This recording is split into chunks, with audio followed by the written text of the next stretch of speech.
Hey guys, நான் தான் உங்கள் சந்தோஷ். எல்லோரும் எப்படி இருக்கீங்க? நம்ம ஆஃபீஸ்க்கு போகாமல் இன்றைக்கி ஹேர் கட் பண்ண தான் வந்திருக்கோம். பார்த்தீங்கன்னா என் மூஞ்சியும் மண்டையும் பாருங்கள், ஏதோ கவலைக்கடனில் ஒரு மாதிரி இருந்துச்சுங்க. எனக்கு பிடிக்கவே இல்லை, அதான் ஹேர் கட் பண்ண வந்துட்டேன். இப்போ பாருங்கள், முடி வெட்டினதுக்கப்புறம் எவ்வளோ அழகாக இருக்குன்றது. சரி, அழகு இல்லை தான் அவாய்ட் பண்ணுறேங்க, செல்ஃப் லவ் அப்படி தான். ஹேர் கட் பண்ணதுக்கப்புறம் ஒரு மாதிரி நல்லா இருந்துச்சுங்க. எனர்ஜெட்டிக்காக ஒரு மாதிரி கான்ஃபிடண்ட்டாக இருந்துச்சு. நம்மளை தான் பார்த்துக்கணும், பிடிச்சதை பண்ணுங்கள். நம்ம ஹேர் கட்லாம் பண்ணிவிட்டு ஆஃபீஸ்க்கு ரீச் ஆகிட்டோம். ஆஃப்டர்நூன் போல் பார்த்தீங்கன்னா லஞ்ச் வாங்க போயிருந்தேன். பார்த்தீங்கன்னா வெயில் போட்டு பொலன்னு பொலர்ந்துருந்தார். அப்படியே பார்த்தீங்கன்னா சாயந்தரம் மழையும் காற்றும் போட்டு சென்னையை ஒரு தாக்கிடுச்சுன்னு நினைக்கிறேன்.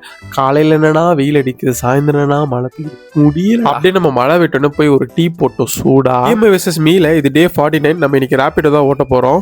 ஜொமேட்டோ vs ரேபிடோ சேலஞ்சில் நம்ம எவ்வளோ ஏர்ன் பண்ணோன்னு பார்க்கலாம். இன்றைக்கி நம்ம ரேபிடோவில் எவ்வளோ ஏர்ன் பண்ணோம், எங்கெங்கெல்லாம் போகணுன்றதை பார்க்கலாம். ஃபஸ்ட்டு ஆர்டர் எங்கன்னு பார்த்தீங்க அப்படின்னா நம்மளுக்கு அண்ணா நகர்லேருந்து கொலப்பாக்கம் போனோம்.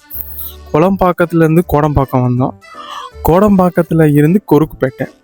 மொத்தமாகவே நம்ம 4 ஆர்டர் தான் பார்த்தோன்னு நினைக்கிறேன். இருங்க சொல்கிறேன் எத்தனை ஆர்டர் பார்த்தேன்றதை. சாரி கைஸ், மொத்தமாகவே 3 ஆர்டர் தான் பார்த்துருக்கேன்.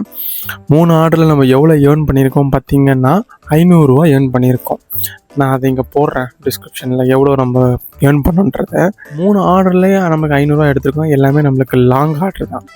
அதனால தான் நம்மளுக்கு இவ்வளோ ஏர்னிங்ஸ் வந்திருக்கு. இப்போது நம்ம ஜொமேட்டோவில் எவ்வளோ ஏர்ன் பண்ணோன்னு பார்க்கலாமா. நேற்று பார்த்திங்கன்னா மொத்தமாகவே 9 ஆர்டர் பார்த்துருக்கோம். எவ்வளோ ஏர்னிங்ஸ் வந்திருக்கு அப்படின்னா 448 ரூபா வந்திருக்கு. 50 ரூபாவில் ரேபிடோ பீட் பண்ணிடுச்சு. இன்னைக்கான வின்னர் யாருன்னா ரேபிடோ தான். ஆனால் நேற்று என்ன சம்பவம்னா, இன்சென்டிவ் இல்லாமே நம்மளுக்கு ஜொமேட்டோவில் 448 ரூபா வந்திருக்கு. இன்சென்டிவ் சேர்த்துருந்தா தலைவன் தான் இன்றைக்கி வின் ஆகிருக்கு. இருந்தாலும் இப்போ பார்த்தீங்கன்னா 2 வாட்டி பார்த்தீங்கன்னா ரேபிடோ தான் வின் ஆகிருக்கு. பார்க்கலாம், இன்னும் 2 சான்ஸ் இருக்குது யார் வின் பண்ணுறாங்க அப்படின்றது. இதோட நான் கடையை சாத்தினேன். கலையரங்காய்ஸ்.